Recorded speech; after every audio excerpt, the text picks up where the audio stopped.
निर्णय तुम्ही घेऊ शकता ही मुभा दिली होती. संदीप जी, तुम्ही काय जस्टिफाय कराल हे जे नवं समीकरण होत आहे कल्याण डोंबिवलीमध्ये? मला पक्ष म्हणून याचा काही संबंध नाही. जो निर्णय आहे तो स्थानिक नेतृत्वाला घ्यायचा अधिकार सर्वांना राजकारणाने घेतलेला.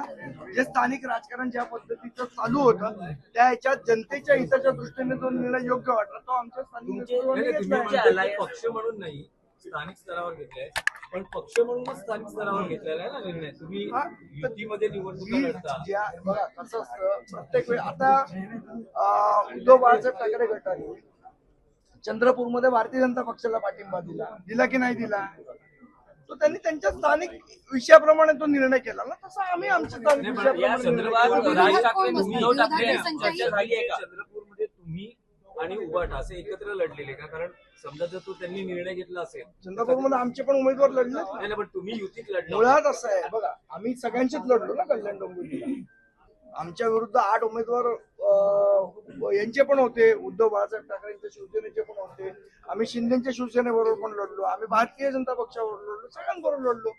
शेवट असं आहे की आता एकदा निवडणूक संपल्यानंतर जे आमचे निवडून आलेले नगरसेवक आहेत त्यांना जे योग्य वाटतं त्या पद्धतीने निर्णय घ्यायची मुभा पक्षाने राजू पाटील यांना दिली. त्याप्रमाणे जो हिताचा पक्ष हिताच्या दृष्टीने स्थानिक राजकारणाच्या दृष्टीने जो योग्य निर्णय तो त्यांनी केला. याच्यामध्ये पक्ष म्हणून काही भूमिका नाही, स्थानिक जे राजकारण आहे त्या अनुषंगाने घेतलं.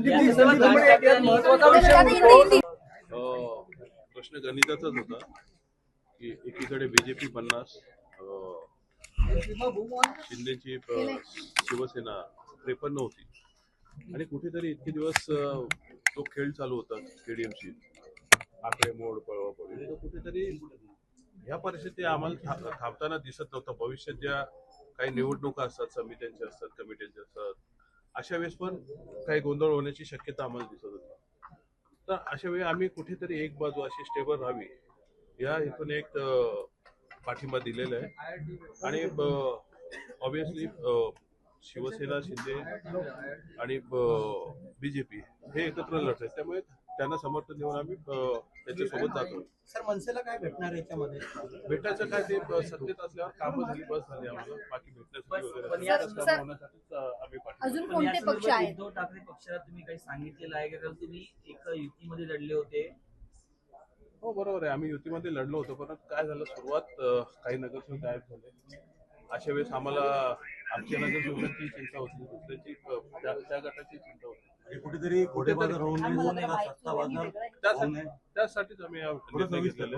केडीएमसीची पूर्ण जी जनता आहे ती हे बोर झाली या प्रकारात सगळ्यांना, की इतके दिवस जे राजकारण चालू आहे झालं एक्झॅक्टली तसं तिथे काय होण्याची शक्यता होती. आणि या अशा गोष्टी होऊ नयेत यासाठी आम्ही हा घेतलेला निर्णय. हा कुठल्याही स्वतःच्या स्वार्थासाठी घेतलेला निर्णय नाही, आम्ही ठामपणे सामोरं आलेले.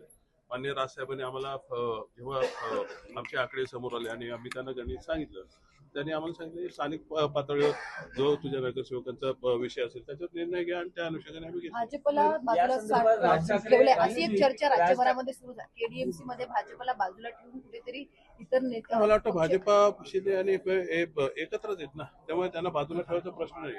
त्याच्यात आज सोबत एकही मी भाजपचा प्रवक्ता नाहीये ना, त्यामुळे तुम्ही त्यांना विचारा. जर वाटाघाटीमध्ये भाजपचे नेते का उपस्थित नाही असा सवाल सोबत आहे की तुम्ही ठाकरे आणि तुम्ही युतीत लढलात, महायुतीच्या धोरणांवर टीका केली किंवा जे काही निर्णय घेतले किंवा केडीएमसीतलं करप्शन असेल त्यावर टीका केली, आणि आज तुम्ही शिंदे शिवसेनेवर तुम्हाला आणि माझ्या केडीएमसीच्या जनतेलाही मला प्रश्न विचारायचे की 5 लोकांमध्ये आम्ही जनतेला न्याय देऊ शकलो असतो का बाहेर राहून? त्यामुळे सत्तेत राहून आम्ही आमचा अंकुश ठेवणारच ना. भले काय आम्ही काय त्यांचं सरकार वगैरे किंवा ते पाडू शकत नाही, परंतु आमचे जे मुद्दे आहेत ते आम्ही घेऊन एक कॉमन मिनिमम प्रोग्राम घेऊनच जाणार आहोत आम्ही. त्यामुळे तो विषय राहत नाही की आम्ही काय बोललो कोणा, असं खूप कोण कशाबद्दल बोललेलं असतं. परंतु स्थानिक तुमची काही नाराजी होती का जेव्हा निवडणूक भाजपने काही तिथेही शिवसेना उभाटाने एबी फॉर्म दिले, तर अशी काही तुमची नाराजी होती? काही गोष्टी तिथे घडल्या होत्या, काही सीट माझ्या पडल्या पण होत्या, परंतु ती नाराजी व्यक्त करण्याची वेळ नाहीये. माननीय राजसाहेबांनाही माहिती आहे, उद्धवजी नाही माहिती, परंतु तो स्थानिक नेतृत्वाचा त्यांचा विषय होता. यामध्ये दोन्ही पक्ष नेतृत्वाचा वर्ष काही दोष नव्हता. त्यामुळे अशा गोष्टी पण घडत तो- असतात. पण आता- एक मिनिट, आता- पण पण- आता पण- पण तो जो माघार घेण्याचा प्रकार झाला नसता तर मनसेचे 5 चे 10 झाले असते. झाले असते, परंतु नाही झाले. आता जी परिस्थिती ते घेऊन जायचं, जर त्याला जाण्यात काय पॉईंट नाहीये. आम्ही एक चांगला मुद्दा घेऊन इथे चाललोय की आम्हाला या राजकारणाला कुठेतरी एक ठराव द्यायचा होता, हे स्टेबल करायचं होतं. ते आता पण या सत्तेमध्ये या सत्तेमध्ये युतीला सामील होत पाठिंबा आहे. देण्यापूर्वी सत्तेमध्ये